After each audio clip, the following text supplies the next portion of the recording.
from the station that brings you local news first. You're watching Fox 4 News at 6:30. Good evening, and thank you for watching Fox 4 News. I'm Austin Sack. And I'm Jocelyn Stafford. Now it's beginning to look a lot like Christmas as the town of Palisade enjoys an annual holiday tradition happening right now. It's pretty exciting. The Plaza Christmas tree has been lit and everyone is gathering to spread some holiday cheer, including our chief meteorologist, Russ Pappas. He joins us now live from downtown Palisade with more on this festive celebration. Russ?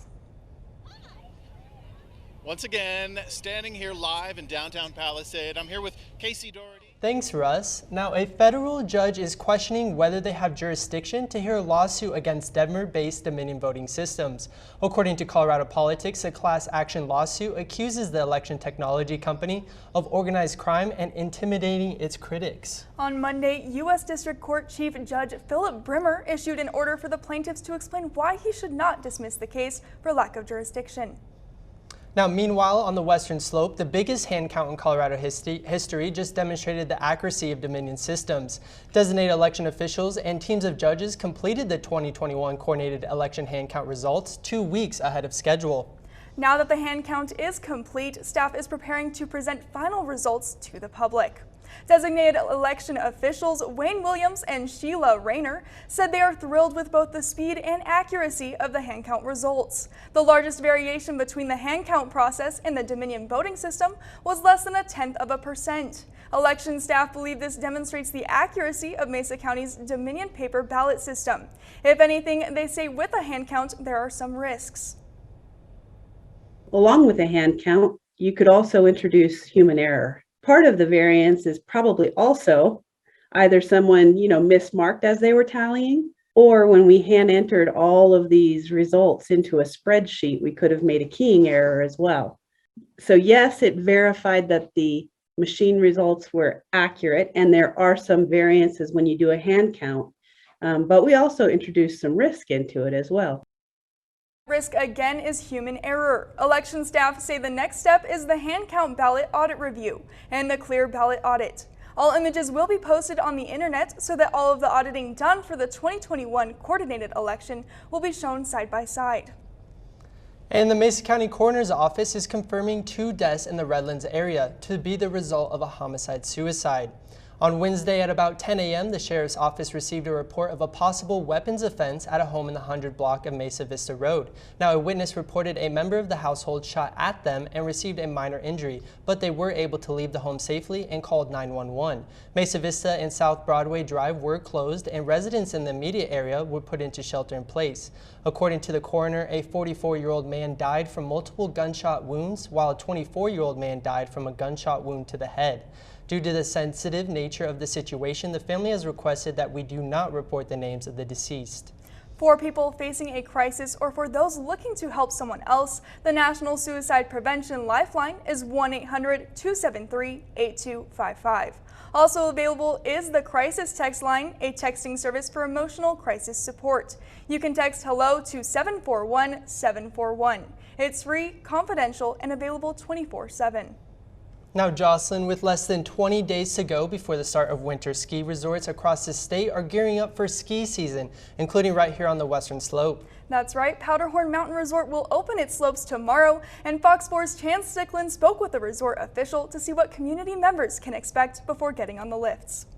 With unseasonably warm temperatures, crews have been hard at work preparing to open up Powderhorn Ski Resort just in time for opening day. One of our favorite days of the year, it's opening day.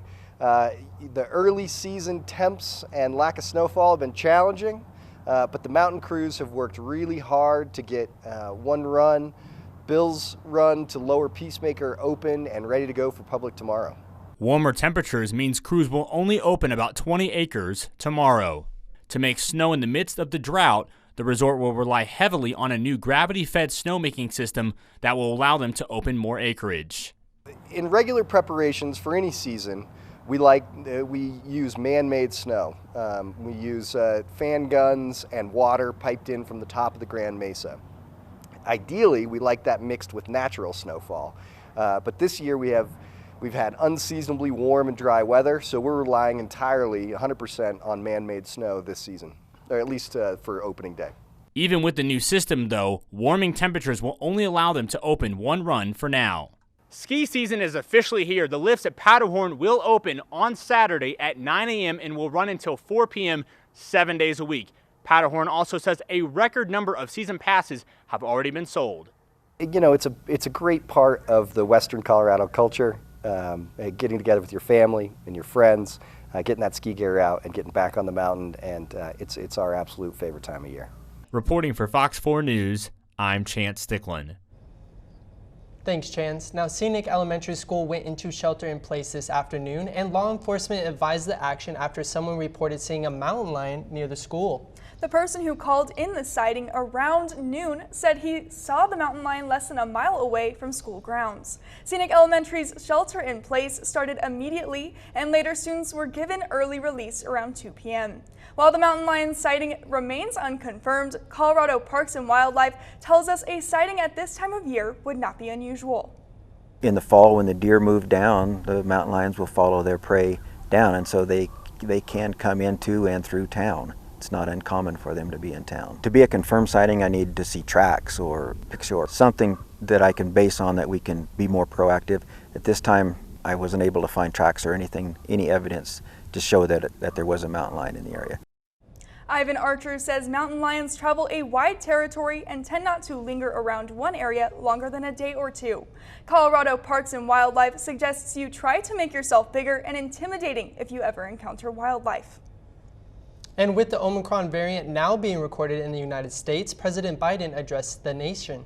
While many businesses work to recover from the pandemic, continuous labor shortages have halted the recovery process. Kelly Meyer now reports with more from Washington.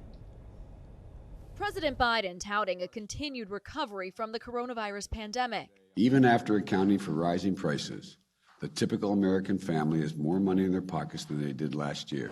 One thing plaguing that recovery, a labor shortage, as businesses struggle to staff up this holiday season. So we haven't had enough staff to fully staff the shifts that we would like to. Jobs in sectors like transportation and retail seeing steep declines. The hospitality industry alone losing 1.3 million workers since early 2020. We saw a lot of people leaving the workforce when the pandemic started. Experts say much of the staff didn't return for a handful of reasons. One of them, retirement.